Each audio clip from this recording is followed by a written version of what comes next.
reading been coming along? It's been coming along good, thanks. Fantastic. Great. Well, what's the biggest challenge you're facing and how could I best support you? I think the biggest challenge I'm facing is getting to the test and I'll prep for a practice test and then I'll take it and something throws me off, whether it's a question or a section. I'll do below what I'm averaging and I'll lose all my confidence. It's really about the confidence for me because once I can get through like the first 10 of the arguments, and let's say I don't miss one, my confidence is high. And this is practicing, this isn't in the practice test, but like once I miss a couple, my confidence gets off and I'm like, do I really know how to do this or not? Or it comes on when I'm picking between two and I'm not certain. Because, I mean, you're never certain, but you have a good inclination of which one's right and which one's wrong. I hear you. And it's really about the confidence for me and keeping that up throughout the test. Sure. What does your review process look like? My review process after the test, I've started keeping a journal with what I've gotten wrong and going back and I'll look through. I used to only look through like one explanation site, and now I'll do a couple and try to fully understand it a little better and really dig into like why I got the question wrong. Fantastic. Multiple sources can definitely be helpful, especially if you're only going off of one. Sometimes you'll see later upon looking at a second that they conflict. They cover different things, and maybe one system clicks more with you than another one does. I'm also curious about what you're creating in your review. Are you writing anything down? You said you had a journal. Yeah, I'll write down, let's just say if it was a conditional in the argument, I'll have what I wrote down and then compare it to what the explanation says and see where it's off. And sometimes it's not off in the actual, math of it, the writing it out with the arrows, but just like connecting two different parts of it and connecting them wrongly will lead me to the wrong answer. Yeah, well, that's certainly something you want to correct, and explanations can be useful for that. You also talked about confidence a number of times, though. So I'm curious if you might benefit from noting your confidence level as you're working through the question. That would be good. Yeah, I can try to do that. Yeah, and can you see how might that be useful for you? That would be going from reading the stem first and understanding the stimulus, maybe on a level of like 1 to 5, and how I understand the stimulus compared to maybe narrowing down the answers. And then after I get a couple answers, narrow down like how confident am I that I chose the right answer. And then upon scoring yourself, yes, you can see if you're confident where you should be, or if you're lacking confidence, perhaps where you don't need to lack confidence. What if your confidence level is low, but you're getting things right consistently? Then you could just be doubting yourself when you don't need to be. That's true.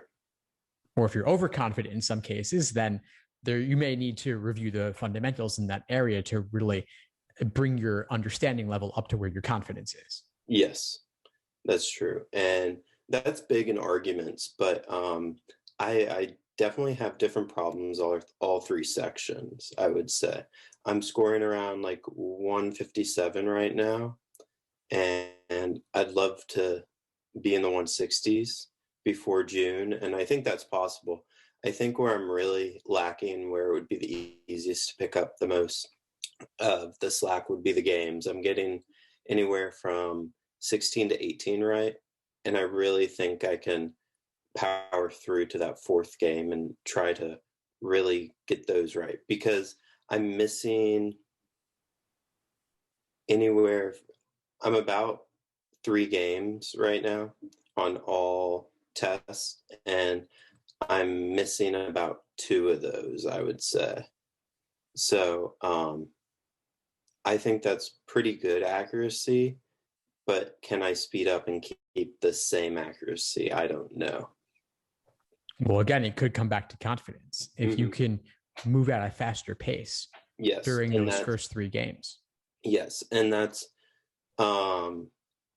it's different from doing practice and doing deductions than jumping into the game and being confident that your deduction is right.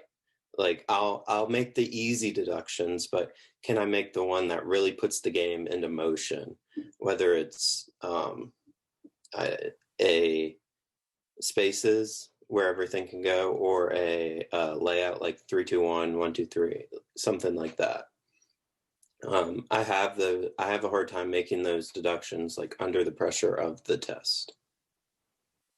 That's definitely understandable, and that takes a lot of practice and time to make it happen a bit more smoothly. And of course, you can look at the explanation videos afterwards. We have plenty of the full-length class recordings in the course, of course, where you can go deeper to see step by step, slowly, how they're being set up. And you can also ask questions in class to see how exactly a certain deduction was made.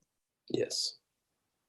So I look at that because that fundamental, that setup, that foundation can pave the way for the entire rest of the game to happen more quickly.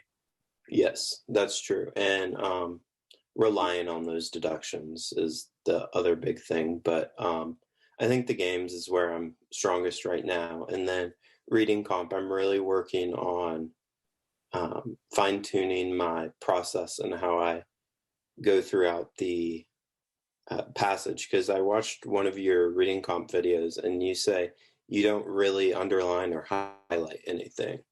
What's kind of your process to go through the passage and keep up with like a harder like philosophy passage? Sure. Yeah. Well, one thing I might do, and you see this in a lot of my deep dive reading comp videos, the full-length class recordings, I'm aiming to dissect and translate the passage into the simplest possible language. And those philosophy ones can be really tough to get a handle on. And so if they give me one example, even I'll latch onto that one example for dear life to help me anchor myself in the real world with what they're talking about, to make it less abstract, more concrete. LSAC is masterful at making things as vague and general as possible, but that's boring and it's hard to get a handle on it. And so any example I can get, or an example I can make up for myself that's still true to the content, is part of my process for essentially dumbing it down. And then you're right, I don't highlight, I don't underline. I just look for the main point, the author's opinion, the primary purpose, aim to extract that and pre-phrase it. And that's really all I look to do. Of course, there can be many examples and details, and I wouldn't get too bogged down in them in the moment. I would just look to see where they are in the passage so I can go back and find them when I need them. Okay. Yeah, I think that's because right now I know if I can really understand the passage and get to the questions in a timely manner, I can get back to the passage and answer those questions more efficiently. That's because the name of the game. It's the inference questions right now that are really stumping me. Got it. Yeah. So I would save the inference ones for last. If they require a bit more reading between the lines, I would do those general ones like main idea, primary purpose first, then the detail oriented ones where they're giving you a specific place to go. And then the inferential ones, yeah, they're going to be harder. Save them for last and make that a big part of your review process if they're giving you trouble. Okay. All right. Fantastic. Any other questions for today? No, I think I'm good. Fantastic, Sammy. Well, it was great. It was great connecting with you. There's a reading comp class tonight, by the way, so I definitely recommend it. Yes, there is. I'm signed up. Perfect. All right, great. Well, if anything else comes up, just let me know. I'm happy to help. All right. Thank you.